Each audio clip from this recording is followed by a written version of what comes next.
Students, welcome back to my YouTube channel अपना commerce point. तो कैसे हैं आप सभी? आई होप सभी बच्चे अच्छे होंगे, ठीक है, स्वस्थ होंगे। स्टूडेंट्स, आज का जो हमारा टॉपिक होने वाला है वो होगा हमारा आईएमपीएस और यूपीआई को लेकर। हम लोगों ने प्रीवियस वीडियो में एनएफटी और आरटीजीएस को क्या करना ऑलरेडी पढ़ चुके हैं, ठीक है। नेशनल इलेक्ट्रॉनिक फंड ट्रांसफर और रियल टाइम ग्रॉस सेटलमेंट, ये हम लोग पहले से ही पढ़ चुके हैं। देखिए, दोनों का मैं फिर से रिवाइज करा देता हूँ आपको। देखिए, एनएफटी क्या है, इसका यूज कहाँ पे होता है? फंड को ट्रांसफर करने के लिए। जब किसी एक बैंक से दूसरे बैंक अकाउंट में हम क्या करते हैं, फंड को ट्रांसफर करते हैं। जैसे मान लीजिए मेरा अगर अकाउंट मान लीजिए एसबीआई में है, स्टेट बैंक ऑफ इंडिया में है, और जिसको भी मुझे फंड ट्रांसफर करना, मतलब जिसको भी मुझे पेमेंट करना है या पैसे भेजने हैं तो किसी अदर पार्टी को, ठीक है, वो मेरा फ्रेंड हो सकता है या कोई और भी पार्टी हो सकती है, जिसको मुझे पेमेंट करना हो, तो मैं क्या करूँगा, एनएफटी इस मोड को भी अब मैं चूज कर सकता हूँ, ठीक है। ये मोड ऑफ ट्रांसफर है, ठीक है। फंड को ट्रांसफर करने के लिए मोड है, किसी एक बैंक से दूसरे बैंक में पैसे को ट्रांसफर किया जा सकता है। तो मैंने मान लीजिए चूज कर लिया एनएफटी कि मैं एनएफटी के थ्रू पैसे ट्रांसफर कर रहा हूँ। मैं अपने अकाउंट से उसके अकाउंट में पैसे ट्रांसफर कर दूंगा, ठीक है। दोनों की बैंक डिफरेंट है, डिफरेंट ब्रांच भी है। तो इसमें होता क्या है, मैंने आपको प्रीवियस वीडियो में बताया था कि सब कुछ सही है, फंड ट्रांसफर हो जाता है, लेकिन थोड़ा सा टाइम लगता है, 3-4 घंटे इसमें लग जाते हैं फंड को ट्रांसफर में। क्यों लग जाते हैं? क्योंकि इसमें जो भी कुछ होता है बंचेस में होता है। बैंक में ये देखा जाता है कि जब भाई जैसे टाइमिंग फिक्स कर दिया कि 9 से 11, 11 से 1, 1 से 3, इनके बीच में जितने भी बंचेस बनते जाएंगे, मतलब कि जितने भी लोग फंड ट्रांसफर कर रहे हैं उन लोगों के जितने भी रिकॉर्ड बन जाएंगे तो वो इकट्ठे भेजते हैं 2 घंटे बाद या 3 घंटे बाद। ऐसा नहीं है कि मैं गया तो मेरा ये ट्रांजेक्शन उन्होंने तुरंत कर दिया कि हाँ चलो भाई आपका पैसा भेज दिया, ऐसा नहीं करते हैं वो लोग, बंचेस में करते हैं, ठीक है। जब देखते हैं कि बहुत ज़्यादा उनके पास ट्रांजेक्शन हो गए तो वो एक साथ लगा देते हैं सर्वर में और वो धड़ाधड़ सेंड कर देता है। तो इसमें थोड़ा सा हमें वेट करना पड़ता है, टाइम लगता है। लेकिन रियल टाइम ग्रॉस सेटलमेंट क्या होता है? ये भी एक फंड को ट्रांसफर करने का ही मोड है। लेकिन इसमें क्या होता है, इसमें हम हमारा जो भी फंड ट्रांसफर होता है वो मतलब तुरंत हो जाता है। जैसे हमने यहाँ से फंड ट्रांसफर किया, वहाँ पे हमारा फंड पहुँच जाता है, जिस भी अकाउंट में जिसके भी अकाउंट में हम पैसे भेज रहे हैं वो तुरंत यहाँ से हम भेज सकते हैं। लेकिन मैंने आपको बताया था इन दोनों में थोड़ा सा डिफरेंस होता है। फंड को ट्रांसफर करने की लिमिट है, ठीक है, मिनिमम मैक्सिमम लिमिट होती है। जो एनएफटी होता है वो जनरली हर कोई यूज़ कर सकता है, लेकिन आरटीजीएस के लिए कम से कम एक मिनिमम अमाउंट होता है 2 लाख रुपीज़, उसके नीचे आप फंड को ट्रांसफर नहीं कर सकते हैं। थोड़ा सा एक यहाँ पर डिफरेंस और है। आज का जो हमारा टॉपिक होने वाला है वो होने वाला है आईएमपीएस और यूपीआई को लेकर, ठीक है स्टूडेंट्स। जो कि आईएमपीएस और यूपीआई जो है कि अभी बहुत ही जल्द में आया है, ये सर्विस हमें बैंक जो दे रही है बहुत जल्द से जल्द, मतलब बहुत जल्द आया है ये सब चीज़ें। तो देखते हैं आईएमपीएस क्या है, सबसे पहले इसको पढ़ते हैं। देखिए, इसका मतलब ही होता है इमीडिएट पेमेंट सर्विस, मतलब कि बहुत भाई जैसे आपने यहाँ से फंड ट्रांसफर करना है तुरंत आपका फंड पहुँच जाना है, ठीक है। यहाँ पे कोई भी ऐसा नहीं है कि आपको टाइम लगेगा या कुछ। तो आप सोचेंगे कि सर फिर आरटीजीएस में क्या दिक्कत हो रही थी जो आईएमपीएस को लाया गया? देखिए, कुछ चीज़ें आरटीजीएस में नहीं थी। जैसे क्या चीज़?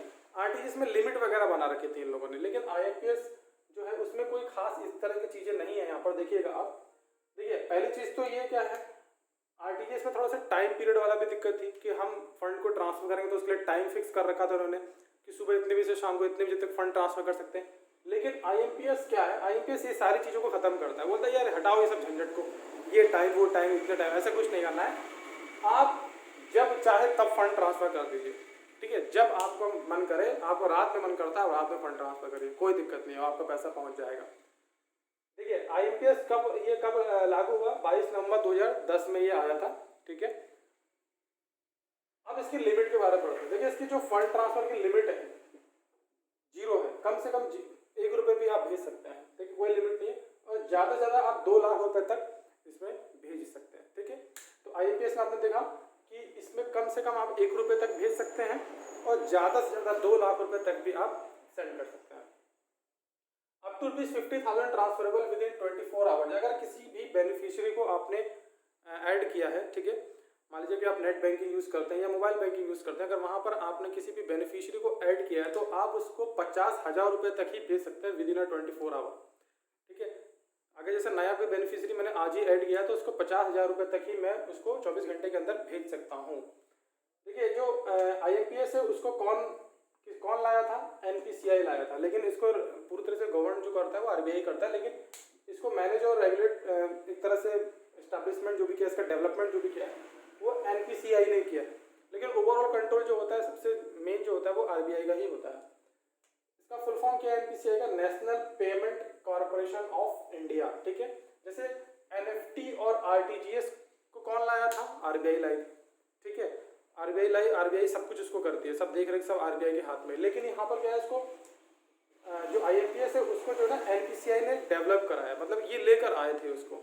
लेकिन फिर उसको जो मतलब पूरा ओवरऑल कंट्रोल जो है वो पूरा ये NPCI के हाथ में फिलहाल नहीं होता, इसको कहीं ना कहीं RBI की इसको चीज़ को देखती रहती है, ठीक है। तो यहाँ पे देखिए चार्जेस की अगर बात करें तो डिपेंड्स ऑन बैंक्स। अगर चार्जेस की बात करते हैं तो ये बैंक के ऊपर डिपेंड रहता है कि वो कितना चार्ज लगाएगी, ठीक है। आप फंड जो ट्रांसफर करो वो बैंक के ऊपर डिपेंड होता है। 0 से 25 मतलब 1 रुपये से 25 रुपये तक, 1 रुपये से 25 रुपये तक आपका यहाँ पे चार्जेस लग सकता है। और प्लस इसमें रहेगा आपका GST, ठीक है। GST लगेगा और 1 रुपये से 25 रुपये तक के आपके चार्जेस लग सकते हैं। अब देखिए इसमें नेक्स्ट थिंग क्या है, वे टू ट्रांसफर। पहली चीज किस तरह से आप फंड को ट्रांसफर करेंगे, पहला क्या है, using mobile number and MMID, ठीक है। आप मोबाइल नंबर और आपके पास MMID होना चाहिए। जिसको भी आप फंड को ट्रांसफर करें, जिसको भी पैसे आप भेज रहे हैं, उस बेनिफिशियरी का मोबाइल नंबर और उसका MMID, ये दोनों चीजें आपके पास होनी चाहिए, तभी आप फंड को ट्रांसफर कर पाएंगे। अब आप सोचेंगे सर ये MMID क्या होता है, इसकी फुल फॉर्म देखिए क्या होती है, मोबाइल मनी आइडेंटिफायर। ये 7 डिजिट का एक नंबर है, 7 डिजिट का, जिसको कहते हैं मोबाइल मनी आइडेंटिफायर। ये बैंक आपको प्रोवाइड करती है, जैसे नेट बैंकिंग के थ्रू भी या मोबाइल बैंकिंग के थ्रू भी वहाँ पर भी कुछ इस तरह के आपको ऑप्शंस मिल जाएंगे जहाँ से आप इसको MMID को जनरेट कर सकते हैं, या आप बैंक अपने जहाँ पर भी आपका अकाउंट है उस बैंक ब्रांच में जाकर भी आप वहाँ से भी MMID को ले सकते हैं, ठीक है। तो ये एक तरह से होता क्या है, देखिए ये दोनों चीजें ना एक दूसरे से मैच करनी चाहिए। जैसे मोबाइल नंबर और ये MMID जो भी रहेगा आपका, ये दोनों चीजें जब आपका मैच करेगा तब इसको ऑथेंटिकेट माना जाएगा कि हाँ सही आपका फंड जो है सही जगह पे ट्रांसफर हो रहा है। तो पहले ये सब नियम इन लोगों ने लगाए हुए थे। उसके बाद देखिए आता है यूजिंग अकाउंट नंबर। आप अकाउंट नंबर के थ्रू भी क्या कर सकते हैं, फंड और IFC इसके थ्रू भी आप क्या कर सकते हैं, पैसे को ट्रांसफर कर सकते हैं जो पहले भी था।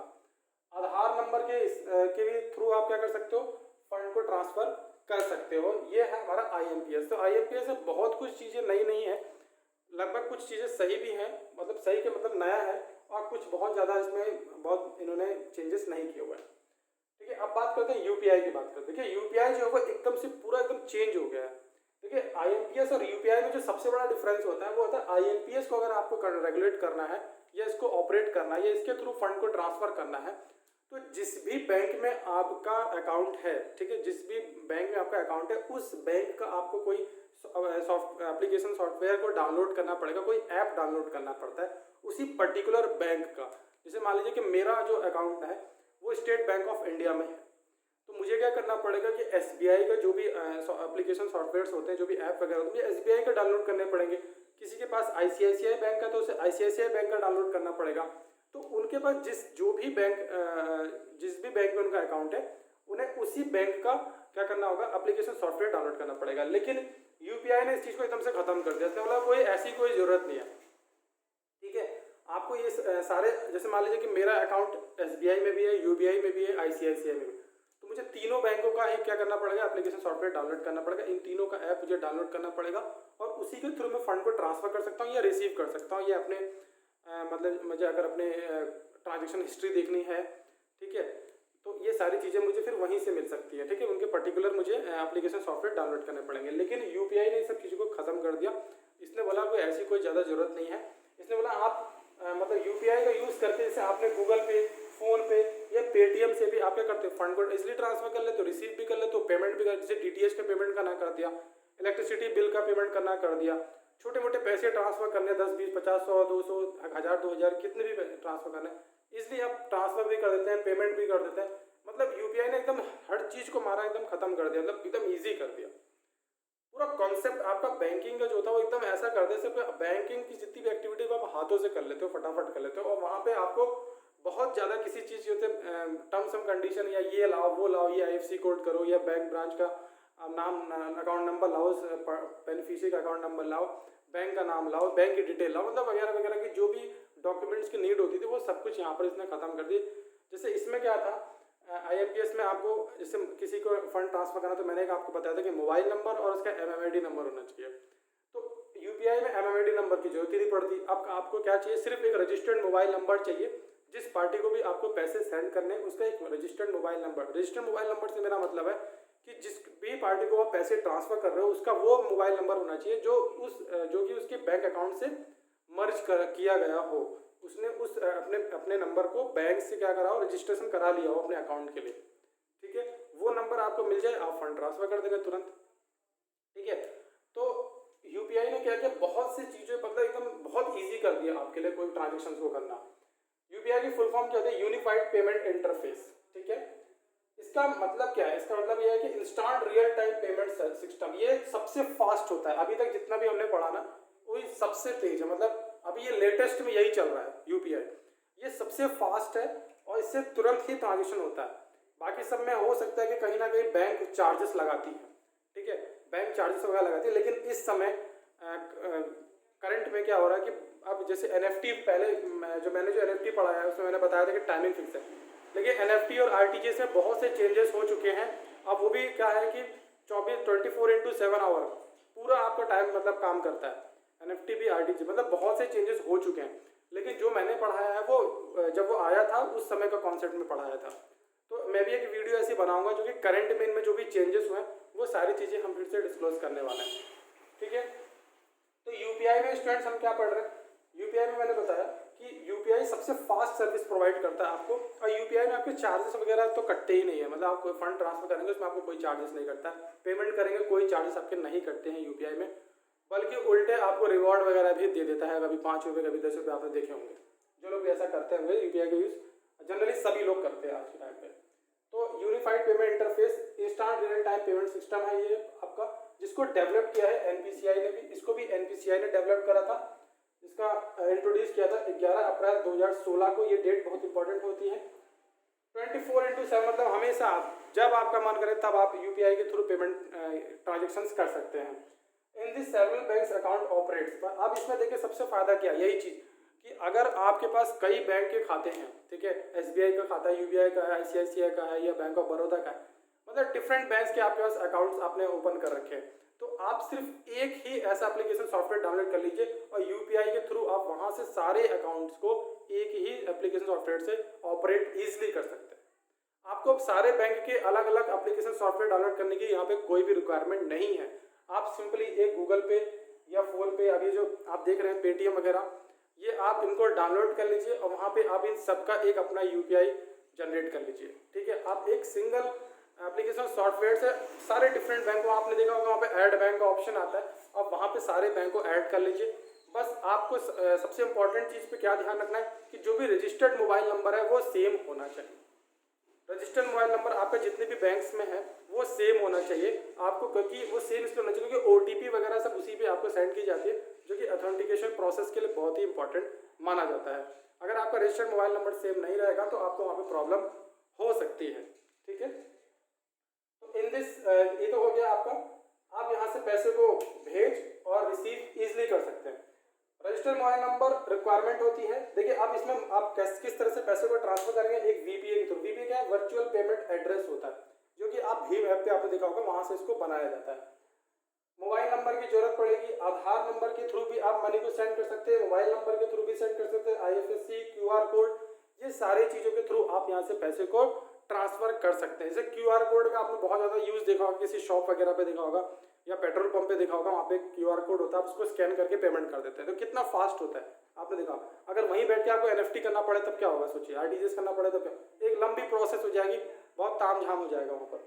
ठीक है, तो ये गूगल पे, फोन पे, पेटीएम, ये सारी चीजें क्या है, ये यूपीआई को ऑपरेट करते हैं, जहाँ से आप एक सिंगल एप्लीकेशन सॉफ्टवेयर के थ्रू सारे बैंक जितने भी आपके पास अकाउंट है एक जगह एक एप्लीकेशन सॉफ्टवेयर में रखिए और जिससे चाहे जब चाहे पेमेंट करिए। आपका मन करता है स्टेट बैंक से पेमेंट कर दीजिए, आपका मन करता है आईसीआईसीआई बैंक से पेमेंट कर दीजिए, आपका मन करता है कि मैं एक बैंक से दूसरे बैंक में वहीं पे ट्रांसफर कर लीजिए। मान लीजिए एसबीआई में पैसा कम हो रहा है, यूपीआई में पैसा बहुत ज़्यादा आपका, तो उसको इधर ट्रांसफर कर लीजिए। बहुत सारे वहाँ पे आपको ऑप्शन मिल जाते हैं। यूपीआई ने मतलब सब कुछ ईजी कर दिया आपके लिए। आप जब चाहे अपना बैंक बैलेंस चेक कर सकते हैं, मिनी स्टेटमेंट वगैरह सब कुछ देख सकते हैं, कोई प्रॉब्लम नहीं है। तो आप समझ गए होंगे कि एनएफटी, आरटीजीएस, आईएमपीएस और यूपीआई, ये जो इतनी दूरी से जो रास्ता हम तय करते हुए यूपीआई तक पहुंचे हैं, ये कितना प्रोग्रेस हुआ है, इसमें कितना डेवलपमेंट हुआ है, बैंकिंग एक्टिविटीज़ कितनी ईजी होती चली गई हैं।